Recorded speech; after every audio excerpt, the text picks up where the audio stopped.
Indian education system में 34 साल बाद बदलाव देखने को मिला है। मतलब जो 19th सेंचुरी का कंटेंट था उसे 20th सेंचुरी की मेथोडोलॉजी से 21st सेंचुरी के स्टूडेंट्स को पढ़ाया जा रहा था। सो इस एजुकेशन पॉलिसी को पूरी तरह से चेंज कर दिया गया है न्यू एजुकेशन पॉलिसी 2020 में। तो आखिर क्या क्या गवर्नमेंट ने नए रूल्स इंप्लीमेंट किए हैं? अगर आप स्टूडेंट है या पेरेंट है तो पूरी इन्फॉर्मेशन जानने के लिए वीडियो को एंड तक जरूर देखें और इस वीडियो को पूरा देखने के बाद ज़्यादा से ज़्यादा पेरेंट्स और स्टूडेंट्स के साथ शेयर करें, क्योंकि आपकी वजह से उनको भी काफ़ी ज़्यादा हेल्प मिल सकती है। मैं धैर्य रोगा आप सबका स्वागत करता हूँ आपके अपने चैनल मैनेजमेंट ज्ञान पे।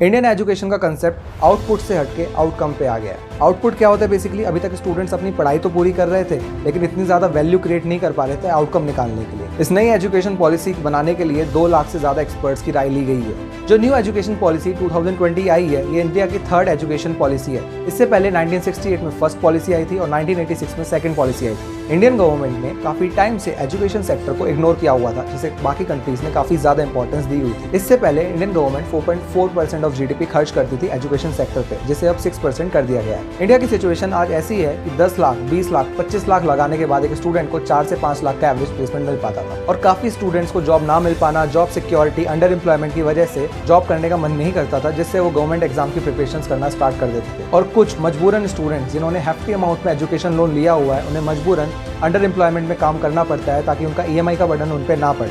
हमारी इंडियन गवर्नमेंट के टारगेट 2035 तक इंडिया के 50% स्टूडेंट को हायर एजुकेशन दिलाने का है, बट आज के करंट सिनेरियो में ये नंबर 25 से 26% ही है। मतलब 12th पास होने के बाद आगे हायर स्टडीज़ के लिए 74 से 75% स्टूडेंट्स आगे फर्दर स्टडीज़ के लिए नहीं जा पाते। आइए इसके बारे में और अच्छे से फैक्ट्स और फिगर्स को जानते हैं। अगर स्कूल में 100 लोग एडमिशन लेते हैं तो 10 तक आते आते ये नंबर 77% रह जाता है और 12 तक आते आते ये नंबर 55% रह जाता है। इसके बाद जो कॉलेज की स्टडीज़ पूरी करते हैं वो ओनली 26% स्टूडेंट ही रह जाते हैं। अभी तक इंडियन एजुकेशन सिस्टम में 10+2 का कंसेप्ट होता था, लेकिन अब इसे 5+3+3+4 से रिप्लेस कर दिया गया है। स्कूलिंग के पहले 5 साल तक की पढ़ाई फाउंडेशन स्टेज मानी जाएगी, जिसमें play group, LKG, UKG, first और सेकंड क्लास आएंगी।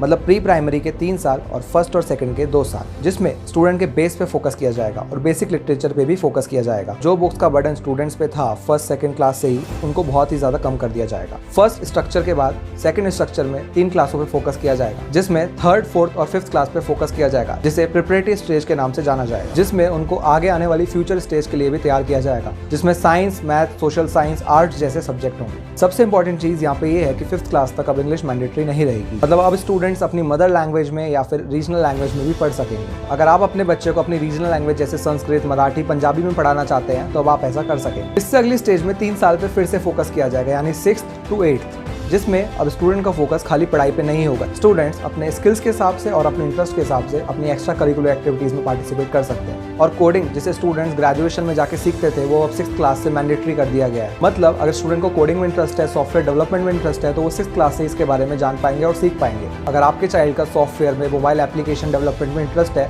तो वो 6th क्लास से इंटर्नशिप भी कर सकेगा। वो किसी भी कंपनी में अपनी प्रैक्टिकल नॉलेज के लिए इंटर्नशिप 6th क्लास से ही कर सकेगा। और अगर आपके बच्चे का इंटरेस्ट स्केचिंग में या पेंटिंग में है तो स्केच आर्टिस्ट या पेंटर के पास भी जाके वो ये काम सीख सकते हैं। वो प्रैक्टिकल नॉलेज के लिए वहाँ पे भी इंटर्नशिप कर सकते हैं। लेकिन कोडिंग, सॉफ्टवेयर, मोबाइल एप्लीकेशंस अगर गवर्नमेंट इंप्लीमेंट 6th क्लास से ही करती है तो गवर्नमेंट को इसके सिक्योरिटी कंसर्न्स पे भी फोकस करना होगा, ताकि ऑनलाइन हैकिंग, फ्रॉड्स और बाकी ऐसी एक्टिविटीज़ ना हो।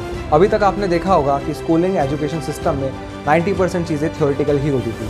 प्रैक्टिकल के नाम पे लैब मैनुअल्स और बाकी चीज़ें करवा दी जाती थी, जिसे पूरी तरह से इंप्लीमेंट नहीं किया गया था। लेकिन अब ऐसा नहीं होगा। अगर स्टूडेंट को प्रैक्टिकल सीखना है तो वो पूरी तरह से सीख पाएगा, वो इंटर्नशिप कर पाएगा, वो प्रोजेक्ट्स कर पाएगा। और ऐसे प्रोजेक्ट्स नहीं जो वो अपनी मदर फादर की हेल्प से या फिर बाहर किसी शॉप से जाकर ले आए, वो ऐसे प्रोजेक्ट्स पे काम करेगा जिसमें उसे इंटरेस्ट होगा, जिससे उसकी क्रिटिकल थिंकिंग, उसकी ब्रेनस्टॉर्मिंग पावर और इनोवेशन स्किल्स में काफ़ी ज़्यादा ग्रोथ देखने को मिलेगी। इसके बाद 4th स्टेज में 9th से 12th क्लास पे फोकस किया जाएगा। जो स्ट्रीम स्टूडेंट्स 11th क्लास में जाकर चूज करते थे वो अब 9th क्लास से ही कर सकेंगे। और स्ट्रीम में सिर्फ ऐसा नहीं कि स्टूडेंट आर्ट्स, साइंस या कॉमर्स ही चूज कर सकेगा। इसमें स्टूडेंट को कस्टमाइज्ड वे में सब्जेक्ट चूज करने को मिलेगा। मतलब अगर वो अकाउंट्स के साथ फिजिक्स पढ़ना चाहता है तो वो फिजिक्स पढ़ सकता है। आपने काफ़ी बार देखा होगा कि काफ़ी साइंस के स्टूडेंट्स को इकोनॉमिक्स में इंटरेस्ट होता था, लेकिन वो साइंस बैकग्राउंड की वजह से इकोनॉमिक्स नहीं पढ़ पाते थे। तो अगर किसी साइंस के स्टूडेंट को अगर केमिस्ट्री के साथ इकोनॉमिक्स या फिजिक्स के साथ इकोनॉमिक्स पढ़नी है तो वो पढ़ सकेंगे। मतलब स्टूडेंट के जो फिक्स सब्जेक्ट्स रहते थे आर्ट्स, कॉमर्स और साइंस में, वो अब कस्टमाइज्ड वे में स्टूडेंट्स पढ़ सकेंगे। और ये ही नहीं, 9th से 12th क्लास तक सेमेस्टर सिस्टम रहने वाला है। आपने देखा होगा कि काफ़ी स्कूल्स में स्टूडेंट खाली फाइनल ईयर के एग्जाम्स के लिए ही पढ़ते थे, तो वो पैटर्न भी अब टूट जाएगा, जिससे स्टूडेंट्स को पूरे साल पढ़ना पड़ेगा।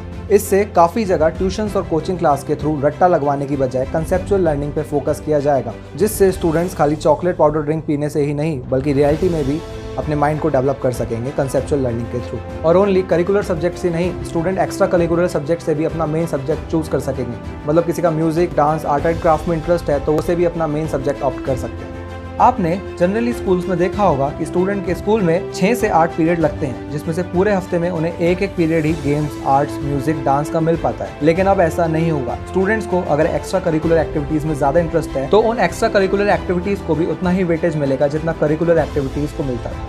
इसके अलावा स्कूलिंग में ही स्टूडेंट्स के कुछ ऐसे एस्पेक्ट पे फोकस किया जाएगा जिस पे अभी तक फोकस नहीं किया गया था, जैसे ethical values, behaviour values, team work, collaboration जैसी चीजों पे फोकस किया जाएगा, जिससे वो ओनली थ्योरेटिकल सब्जेक्ट्स ही नहीं बल्कि प्रैक्टिकल लाइफ स्किल्स भी सीख पाएंगे। और इसके अलावा स्टूडेंट को मार्क्स खाली रोट लर्निंग पे ही नहीं बल्कि उनके स्किल सेट के बेसिस पे भी दिया जाएगा, जिससे स्टूडेंट्स खाली मार्क्स लाने पे फोकस नहीं करेंगे, अपने स्किल सेट्स को भी इंप्रूव करेंगे। आपने काफी बार देखा होगा कि काफी स्टूडेंट्स मार्क्स लाने में तो बहुत ही अच्छे होते हैं, लेकिन आगे वो अपनी स्किल्स पे फोकस नहीं कर पाते, जिसकी वजह से वो आगे सक्सेसफुल नहीं हो पाते। गवर्नमेंट को भी ये बात समझ आ गई है कि information will not bring transformation until you do implementation. मतलब काफी स्टूडेंट्स अभी तक एग्जाम में आंसर्स लिखने के लिए ही पढ़ते थे, कंसेप्चुअल लर्निंग के लिए नहीं। अब बात करते हैं हायर एजुकेशन में क्या चेंजेस आए, मतलब 12th के बाद की पढ़ाई में क्या क्या चेंजेस आए हैं। सो अंडर ग्रेजुएट और बैचलर्स एजुकेशन में काफ़ी ज़्यादा चेंज देखने को मिला है। आपने देखा होगा कि काफ़ी स्टूडेंट्स फर्स्ट ईयर के बाद या सेकंड ईयर के बाद अपने कुछ पर्सनल प्रॉब्लम या फाइनेंशियल रीजंस की वजह से अपनी पढ़ाई छोड़ देते थे, जिससे उनके कॉलेज स्टडीज़ की कोई वैल्यू नहीं रहती थी। लेकिन अब ऐसा नहीं होगा।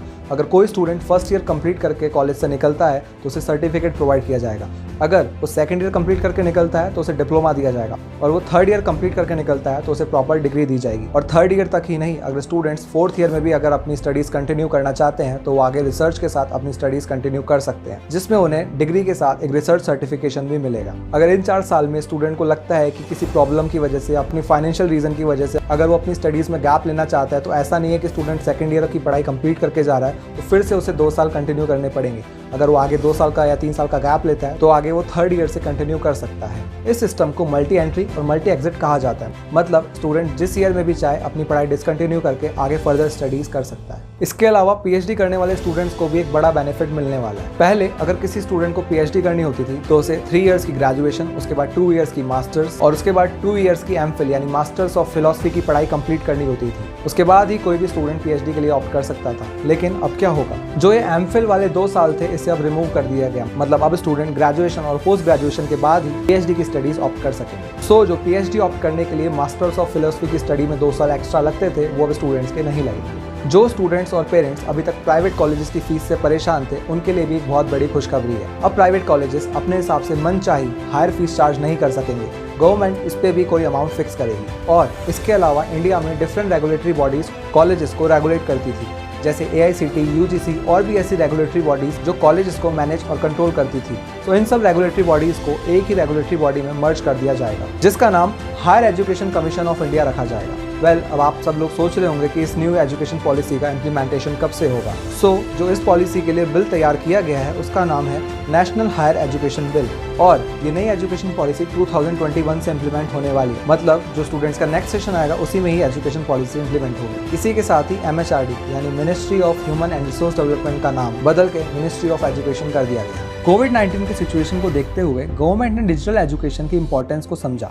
जैसा कि हम देख सकते हैं कि स्कूल्स और कॉलेजेस को बिना किसी प्रिपरेशंस और बैकअप के ऑनलाइन क्लासेस पे शिफ्ट होना पड़ा, जिसकी वजह से आज टीचर्स और स्टूडेंट को काफ़ी ज़्यादा प्रॉब्लम्स फेस करनी पड़ रही है। इसी प्रॉब्लम को सॉल्व करने के लिए गवर्नमेंट ने एक पर्टिकुलर बॉडी बनाने का अनाउंसमेंट किया है, जिसके अंदर नेशनल एजुकेशन टेक्नोलॉजी फॉर्म को डेवलप किया जाएगा जो ऑनलाइन एजुकेशन के एस्पेक्ट्स पे फोकस करेगा। अब इंडिया का फोकस एम्प्लॉय ओरिएंटेशन पे नहीं बल्कि एम्प्लॉयर ओरिएंटेशन पे होगा। मतलब जो स्टूडेंट 21 से 22 साल में एक्सपीरियंस लेते थे वो एक्सपीरियंस अब स्टूडेंट को छोटी सी उम्र में ही मिल जाएगा, जिससे उनकी entrepreneurship skills and innovative thinking भी डेवलप होगी। आपके क्या व्यूज़ हैं इस नई एजुकेशन पॉलिसी को लेकर, नीचे कमेंट सेक्शन में ज़रूर लिखें। अगर आपको ये वीडियो पसंद आई तो उसे ज़रूर लाइक करें और जितना ज़्यादा से ज़्यादा हो सके पेरेंट्स और स्टूडेंट के साथ ज़रूर शेयर करें, ताकि इस न्यू एजुकेशन पॉलिसी के बारे में हर एक स्टूडेंट और हर एक पेरेंट जान पाए। अगर आपने चैनल को सब्सक्राइब नहीं किया है तो अभी चैनल को सब्सक्राइब करें और बेल आइकन को हिट करें, ताकि एक भी इंपॉर्टेंट नोटिफिकेशन आपसे मिस ना हो। वीडियो को एंड तक अटेंटिवली देखने के लिए थैंक यू सो मच।